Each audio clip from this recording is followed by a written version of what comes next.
رابعہ بصری رحمت اللہ علیہ کو دنیا سے گئے ہوئے 1200 سال ہو چکے ہیں، لیکن ان کا نام آج بھی زندہ ہے، رابعہ بصری۔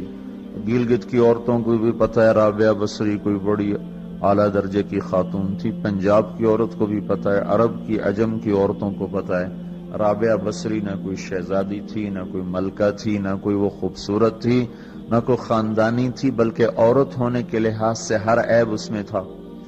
خاندان اچھا ہونا چاہیے تو وہ غلام تھیں، باندی تھی، شکل اچھی ہونی چاہیے تو وہ بدصورت تھیں، کالی تھی۔ پہ چلو شکل بے کیسی ہو، خاندان کیسا، اولاد کے قابل تو ہو، رابعہ بصری اولاد کے قابل بھی نہیں تھی، بانج اس کو کہتے ہیں، جو عورت اولاد کے قابل نہ ہو اس کو اردو میں بانج کہتے ہیں، عربی میں عقیم کہتے ہیں، آپ کی زبان میں بھی کچھ کہتے ہوں گے، ہیں؟ شونی تھی۔ تو اب بتاؤ عورت ہونے کے لحاظ سے کوئی چیز ہے؟ شکل، پہلا تاثر شکل کالی، دوسرا تاثر خاندان غلام، تیسرا تاثر اولاد کے قابل نہیں، بانج ہے، شونی ہے۔ تو 1200 سال کے بعد میں گلگت میں کیوں اس کا نام بلند کر رہا ہوں؟ میں نے کسی بادشاہ کی بیوی کا نام تو نہیں لیا، سکندر کی بیوی اور بنو امیہ اور بنو عباس کی ملکہ اور بیگمات ان کے نام تو نہیں لیے، میں کہہ رہا ہوں رابعہ بصری۔ ان کی عادت یہ تھی، وہ روزانہ عشاء کی نماز کے بعد غسل کر کے کپڑے بدل کے اپنے خاوند سے پوچھتی آپ کو میری ضرورت ہے؟ اگر وہ کہتے کوئی نہیں ہے تو پھر پوچھتی مجھے اجازت ہے؟ وہ کہتے اجازت ہے تو پھر مصلے پہ کھڑی ہو جاتی ہے اور فجر کی نماز تک مصلے پر کھڑی رہتی تھی۔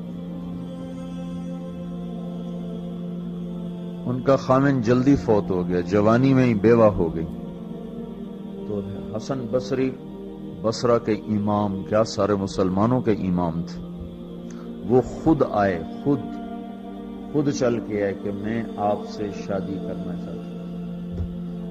وہ کوئی شادی کا شوق نہیں تھا ان کو، وہ تو اولاد کے قابل نہیں، شکل صرف ان کی نیکی اور ان کا جو اللہ سے تعلق تھا، ان کو یہ لالچ ہوا کہ یہ میری بیوی ہو جائے تو اس کی توفیل شاید میری بخشش ہو جائے۔ تو ان کے پاس آئے، کہنے لگے رابعہ میں آپ سے شادی کرنا چاہتا ہوں، خود پیغام لے کر آئے۔ تو انہوں نے فرمایا میری 4 باتوں کا جواب دے دو تو میں شادی کر لیتا ہوں۔ کہنے لگے کیا؟ کہ یہ بتاؤ میں جنتی ہوں کہ دوزخی ہوں؟ کہنے لگے یہ تو میں کچھ نہیں کہہ سکتا۔ اچھا یہ بتاؤ جب اللہ تعالیٰ قیامت میں اعمال نامے اڑائے گا، کسی کے سیدھے ہاتھ میں آئے گا، کسی کو الٹے ہاتھ میں آئے گا، میرے سیدھے ہاتھ میں آئے گا کہ الٹے ہاتھ میں آئے گا؟ کہنے لگے یہ بھی کچھ نہیں بتا سکتا۔ کہنے لگے اچھا یہ بتاؤ جب اللہ نیکیوں کو تولے گا، کسی کی نیکیاں بڑھ جائیں گی، کسی کے گناہ بڑھ جائیں گے، میرے گناہ زیادہ ہوں گے نیکیاں زیادہ ہوں گی؟ کہ یہ بھی نہیں بتا سکتا۔ کہ اچھا یہ بتاؤ جب لوگ پل صراط سے گزریں گے، کوئی پار نکل جائیں گے، کوئی نیچے گر جائیں گے، تو میں پار نکلوں گی کہ دوزخ میں گروں گی؟ کہنے لگے یہ بھی میں نہیں بتا سکتا۔ تو پھر فرمایا اچھا جاؤ مجھے تیاری کرنے دو، مجھے ان 4 باتوں کی تیاری کرنی ہے، میرے پاس شادی کے لیے وقت کوئی نہیں ہے۔ ایک دن اٹھی، سالن پکانے کے لیے سالن ہانڈی، دیکھا تو پیاز کوئی نہیں، اب پیاز کاٹ کے ہانڈی میں ڈالا جاتا ہے۔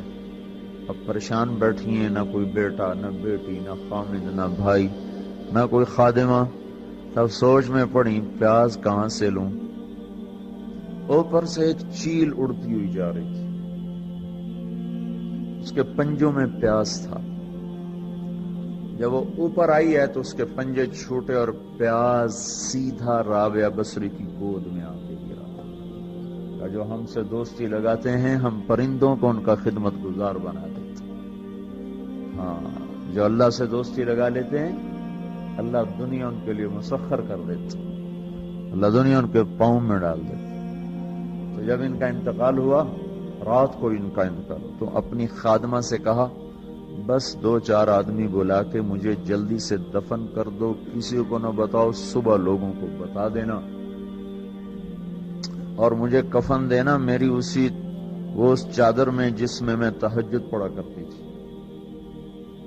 تو انہوں نے راتوں رات دفن کر کے صبح اعلان کیا، شور مچ گیا، ہائے کیوں بتایا، کیوں نہیں بتایا، کیوں؟ تو اگلی رات ان کی خادمہ نے ان کو خواب میں دیکھا، سبز لباس پہنا ہوا، حسن و جمال، سورج چہرے پہ چمک رہا۔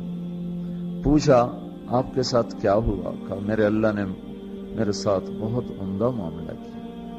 کہا آپ کی وہ چادر کہاں گئی جس میں آپ کو کفن دیا تھا؟ کہا وہ اللہ تعالیٰ نے اتار لی ہے اور مجھے جنت کا جوڑا پہنایا ہے، اور اس چادر کو اللہ نے سنبھال کے رکھا ہے، جب قیامت کے دن میری نیکیوں کو اللہ تولے گا تو اس چادر کو بھی اس میں تولے گا۔ انہوں نے پوچھا منکر نکیر کا کیا ہوا؟ سوال جواب ہوتا ہے نا، منکر نکیر آتے ہیں، ان کا کیا ہوا؟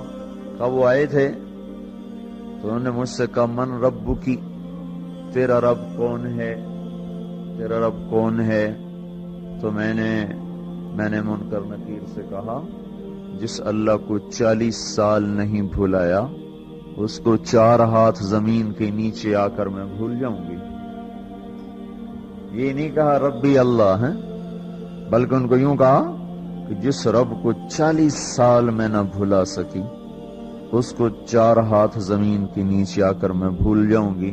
تو منکر نکیر نے کہا اب اس کا آگے کیا حساب لینا، چلو بھائی واپس چلو، چلو بھائی واپس چلو۔ یہ بات آپ نے حضرت عمر سے فرمائی تھی، عمر وہ کیا دن ہوگا جب تو قبر میں ہوگا اور منکر نکیر آئیں گے زمین کو چیرتے ہوئے، اور ان کے ہاتھ میں ہتھوڑا ہوگا، ساری دنیا کے انسان جن اٹھانا چاہیں تو اٹھا نہیں سکیں گے، اور ان کی آواز میں بجلی کی کڑک ہوگی، اور وہ زمین کو چیرتے ہوئے آئیں گے، ان کے دانت لمبے ہوں گے، تو وہ آ کر تم سے سوال کریں گے من ربک ما دینک من نبیک۔ تو حضرت عمر کہنے لگے یا رسول اللہ میرے ہوش ٹھیک ہوں گے، جیسے میں اب بیٹھا ہوں میں ایسے ہوں گا؟